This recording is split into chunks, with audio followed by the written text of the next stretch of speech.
Kelvin के temperature की बात करें, टेम्परेचर को यूज़ किया है हम लोगों ने केल्विन में, टेम्परेचर को हम लोगों ने यूज़ किया है केल्विन में।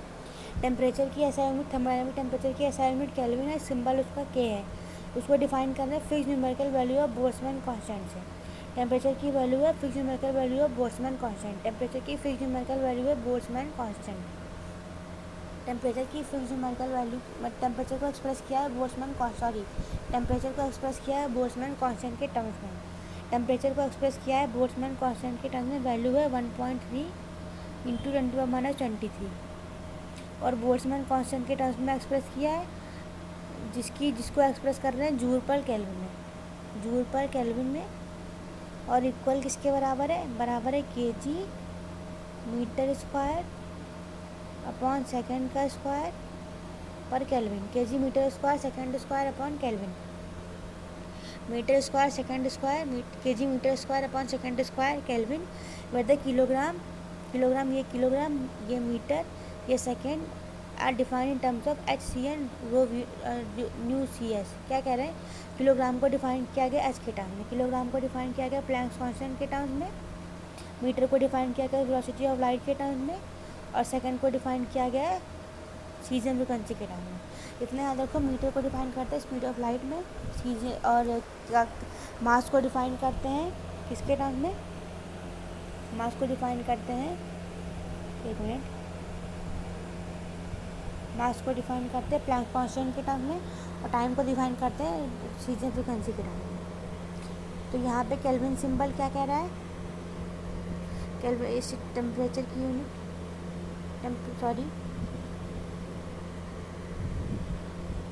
टेम्परेचर की यूनिट कितनी? टेम्परेचर को डिफाइन किया है इस केल्विन से। टेम्परेचर की एसआई यूनिट केल्विन है, टेम्परेचर की एसआई यूनिट केल्विन है, टेम्परेचर की एसआई यूनिट केल्विन है। इसको डिफाइन किया बोल्ट्जमैन कांस्टेंट के टर्म में।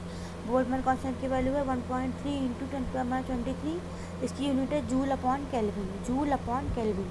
टेम्परेचर की यूनिट बोल्ट्जमैन कांस्टेंट में एक्सप्रेस किया है, उसको एक्सप्रेस किया है जूल अपॉन केल्विन में। बोल्ट्जमैन कांस्टेंट को एक्सप्रेस किया है जूल अपॉन केल्विन में। बोल्ट्जमैन कांस्टेंट को एक्सप्रेस किया है जूल अपॉन केल्विन में। इसकी यूनिट क्या है? kg metre square upon second square kelvin, kg metre square upon second square kelvin, kg metre square upon second square kelvin. Metre को define किया है स्पीड ऑफ लाइट में, टाइम को define किया सीजन फ्रिक्वेंसी में, और मास को डिफाइन किया है प्लैंक्स कांस्टेंट के टर्म में। मास को डिफाइन किया गया प्लैंक्स कांस्टेंट के टर्म में। अब अगला देखते हैं, फिर रिवाइज करेंगे अभी टेम्परेचर का। अब अगला आता है मोल। मोल की एसआई यूनिट क्या है? मोल ही है। मोल की एसआई यूनिट मोल ही है। The mole symbol mole is the SI unit amount of substance की SI यूनिट मोल है। 1 मोल कंटेन 6.02 इंटू 10⁻23 एलिमेंट्री एंटिटीज़। एक मोल में 6.02 इंटू 10⁻23 एलिमेंट्री एंटिटीज़ होती है। This number is the fixed numerical value of the Avogadro constant. ये Avogadro number की वैल्यू है 6.022 into 10⁻23 when expressed in the unit per mole and is called Avogadro number. The amount of substance symbol N of a symbol is the measure of the number of specific elementary entities. Any n elementary entity may be an atom or molecule. ये important नहीं है, ये ऐसे ही इतना तो value है इसकी, लेकिन पढ़ा देते हैं नीट में तो कुछ भी पूछ सकते हैं, कोई भरोसा नहीं है।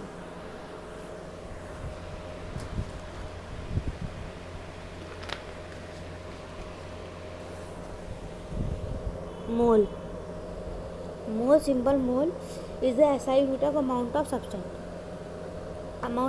की SI यूनिट मोल है। 1 mole contains exactly 6.02 into 10⁻23 elementary entities. एक मोल में इतनी एंटिटीज़ होती हैं। This number is the fixed numerical value of the Avogadro constant. Avogadro constant की वैल्यू है 6.022 into 10⁻23 one expressed in the unit per mole and is called the Avogadro number, और उसको बोलते हैं एवोगाड्रो नंबर। इसी को एवोगाड्रो कांस्टेंट बोलते हैं, या इसी को हम लोग एवोगाड्रो नंबर बोलते हैं। The amount of substance symbol N। Amount of substance का सिंबल N है यहाँ पे, अमाउंट ऑफ सब्सटेंस का सिंबल N है। Of a system is a measure of the number of specified elementary entities. Amount of substance क्या होता है? Symbol N है, अमाउंट ऑफ सब्सटेंस का सिंबल N है। ये मेजर होता है एलिमेंट्री एंटिटीज़ के सम का। एलिमेंट्री एंटिटीज़ कितनी है यहाँ पे? एन एलिमेंट्री एंटिटी में भी एन एटम, और एलिमेंट्री एंटिटी क्या होता है? एंटिटी एक इकाई होती है। एलिमेंट्री एंटिटी में भी एन एटम हो सकती है, मॉलिक्यूल हो सकती है, आयन हो सकती है, इलेक्ट्रॉन हो सकती है और एनी अदर पार्टिकल और स्पेसिफाइड ग्रुप ऑफ पार्टिकल्स। चलो ठीक है, ये तो हो गया। अब नीचे आते हैं। अब ल्यूमिनस इंटेंसिटी कैंडेला आ रहा है। ल्यूमिनस इंटेंसिटी का यूनिट क्या है? Candela. Candela, the candela symbol CD is the SI unit of luminous intensity in the given direction. Luminous intensity की SI यूनिट कैंडेला है, सिंबल CD है। It is defined by taking the fixed numerical value of the luminous efficacy of the monochromatic radiation of frequency. चलो इतना ही रखते हैं, बाद में आगे थोड़ी देर बाद पढ़ेंगे।